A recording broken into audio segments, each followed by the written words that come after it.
네, 가정폭력이 부른 비극입니다. 백기종 전 수서경찰서 강력팀장, 임방글 변호사와 함께 얘기 나눠보겠습니다. 안녕하십니까? 안녕하세요. 자, 지금 경찰이 수사를 벌이고 있죠? 네, 지금 수사를 벌이고 있는데 참 안타까운 사건입니다. 그 아버지가 평소에 상습적으로 이제 엄마를 구타하고 또 11세 된, 6세 된 아들이 있는데 아이들까지도 반찬 투정한다라거나 이런 형태로 해서 계속해서 반복적인 구타 행위가 있어 왔다고 합니다. 이건 엄마하고 아이의 진술이고 또 동네 사람들 진술도 간간히 물건이 부서지는 소리가 들리고 또 밖에 나와서 남편에게 맞았다. 또 아이도 엄마가 아빠에게 죽을 것 같다. 이런 얘기를 했기 때문에 이런 그 학대 행위가 계속 있어 왔었던 건데 결국은 가정폭력이라고 하는 건 이 참으면 안 되는 부분인데 엄마는 이제 가족이니까 또 자존심 상하고 창피해서 그리고 이제 밖에 알려지는 게 여러 가지로 어려운 그런 심리적인 것 때문에 신고도 안 하고 그랬는데 결국은 가해자나 피해자나 똑같이 이런 비극적인 종말을 맞이했다라고 보는 측면에서 정말 안타까운 사건입니다. 예. 그 A군이 평소에 이웃 주민들에게 우리 엄마 나 아니었으면 죽었어요라는 얘기를 했다고 합니다. 그리고 결혼하고 나서 컴퓨터가 한 7대가 깨졌대요. 네. 집안의 컴퓨터가. 어느 정도였을까요? 가정폭력이. 제가 지금 그 아들이나 아니면 어머니의 진술, 주변 이웃들의 진술, 앞서 백기종 팀장님이 말씀하신 것만 들어봐도 이 아버지의 가족들에 대한 그런 상습폭행이 있었다는 사실은 우리가 뭐 넉넉히 인정할 수 있을 것 같은데요. 예. 우선 이제 가족 구성원을 보면 아버지가 어머니를 굉장히 심하게 이제 폭행을 했습니다. 결혼한 이후에 컴퓨터가 7대 정도 부서졌다라는 그러니까요. 거는 이제 스스로 물건을 던졌다는 의미가 예. 될 것 같고요. 또 이웃들의 진술에 의하면은 이 어머니에게 뭐 눈이 많이 부어 있다든지 멍이 든 경우도 많았고요. 그럼 왜 이렇게 맞느냐라는 질문에는 내가 맞아야만 예. 이 집안의 그 불화가 끝난다는 겁니다. 빨리 맞고 빨리 끝내야 그렇죠. 된다. 빨리 어차피 내가 맞아야만 이 남편의 화가 끝나기 때문에 네. 우선 내가 빨리 맞는 게 낫겠다 해서 이제 계속 어떻게 보면 약간 습관화가 될 수도 있었을 텐데요. 이런 폭력이 계속됐는데 이 아들이 보면 자기 엄마를 지켜줄 사람은 자기라고 생각할 수밖에 없거든요. 예. 그럼 첫째 아들이고 이제 밑에 동생 6살짜리 동생이 있긴 합니다. 또 이제 11살이지만은 그 또래에 비해서 체격도 좀 컸다고 해요. 그러니까 이제 어머니를 사랑하는 마음에 예. 저런 아버지의 폭력으로부터 시달리는 엄마를 내가 구해줘야겠다라는 마음이 있었을 것 같고요. 예. 그런 싸움이 있었을 때마다 아무래도 본능적으로 좀 말리지 않았겠습니까? 예. 그러다 보니 이웃 주민들에게도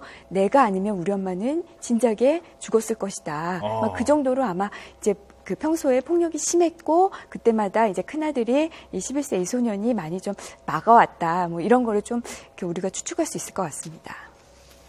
11살이면 초등학교 한 5학년 정도 되는 그렇죠. 나이인데요. 네.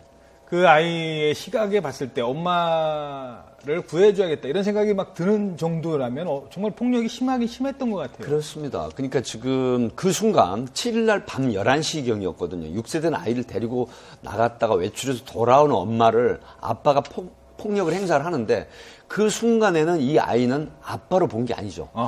내 엄마를 어쩌면 죽일 수도 있겠구나. 이런 생각을 하게 되는 그런 어떤 야간의 공포, 경악, 흥분, 당황된 그런 심리가 있었다고 보는 것이죠. 그래서 우리 엄마를 구해야 되겠다는 그런 생각으로 결국은 단 일에 그 칼을, 흉기를 들고 일에 아빠의 좌측 상복부를 찌르는 건데 결국은 아빠라는 사람을 죽인 게 아니라 내 엄마를 구해야 되겠다. 나쁜 사람이다. 이런 생각이 크게 심리적인 작용을 해서 이런 어떤 돌발적인 사고가 생긴 걸로 그렇게 분석이 됩니다. 예. 아들이 아버지를 살해했다 존속살이 굉장히 끔찍한 겁니다. 네. 하지만 나이가 11살이고 지금까지 계속 가정폭력에 시달려 왔다라는 점에 대해서 이 소식을 접한 이제 많은 분들이 얼마나 심했으면 저렇게 어린아이가 이런 점으로 지금 많이 초점을 맞추고 계신데요. 네. 그러니까 이 아이에 대한 경찰에서도 지금 이 아이는 어차피 촉법소년이기 때문에 그렇죠. 뭐 형사처벌 대상은 아닙니다.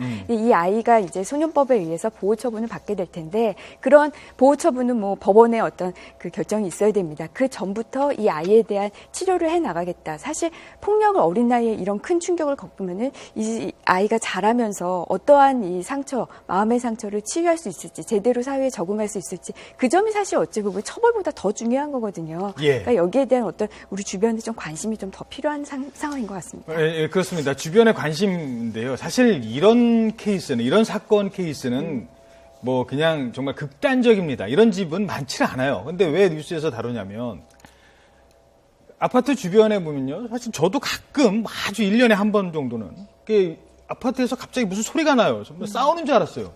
근데 보면 애를 훈계시키거나 아마 무슨 집안 부부싸움인 것 같아요. 막 아파트가 집이 잘 붙어 있으니까 밤에 막 따닥따닥 붙어 있는 집에서 가들려요. 지금 가정폭력이 정말 네. 없다 우리 가정에 이렇게 얘기할 수는 없는 거 아니겠습니까? 지금 최근 들어서 2010년도부터 15년도까지 경찰청 통계를 보면 숫자가 5배 증가하고 있습니다. 가정폭력이. 그런데 여기서 제가 말씀을 드리고 싶은 건 2013년도에 한국여성정책연구원에서 이 조사를 해봤는데 이 순간만 넘기면 된다. 그러니까 맞아도 이 시간만 넘기면 된다는 게 그래서 신고를 안 하고 상담 안 하는 게 40%.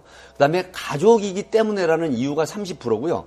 마지막 더 중요한 건 자존심이 상하고 외부에 알려지는 게 창피하다. 아하. 이게 바로 이제 20%로 지금 그 통계가 잡혔거든요. 그런데 가정폭력은 인내를 하면 안 됩니다. 반드시 빨리 상담을 하거나 아니면 신고를 적극적으로 하셔가지고 네. 결국은 초기에 이게 진화가 돼야 되지. 이걸 내버려 두시면 맹각해서 말씀하신 것처럼 주변에 그런 게 많지 않습니까? 근데 예. 가족이기 때문에 이러한 이유로 참게 되면 그렇죠. 나중에는 이런 김포의 11세 먹은 소년, 우리나라 최초에 일어난 사건이거든요. 11세 아이가 아빠를 살해한 그 부분이.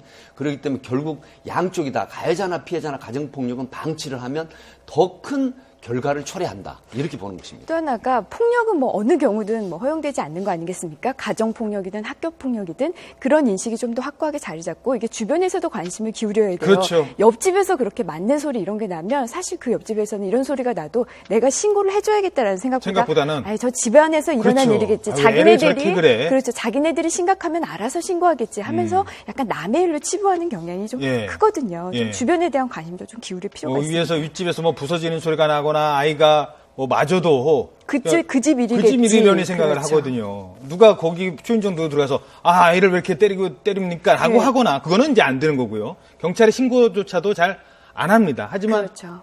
뭐 요거 얘기하고 마무리하도록 하고 호주에서는요 2시간 만에 방치해도 신고 들어갔습니다. 그 뉴스 얼마 전에 저희들이 전해드렸거든요. 그 한국 아이 이 정말 다른 것 같습니다.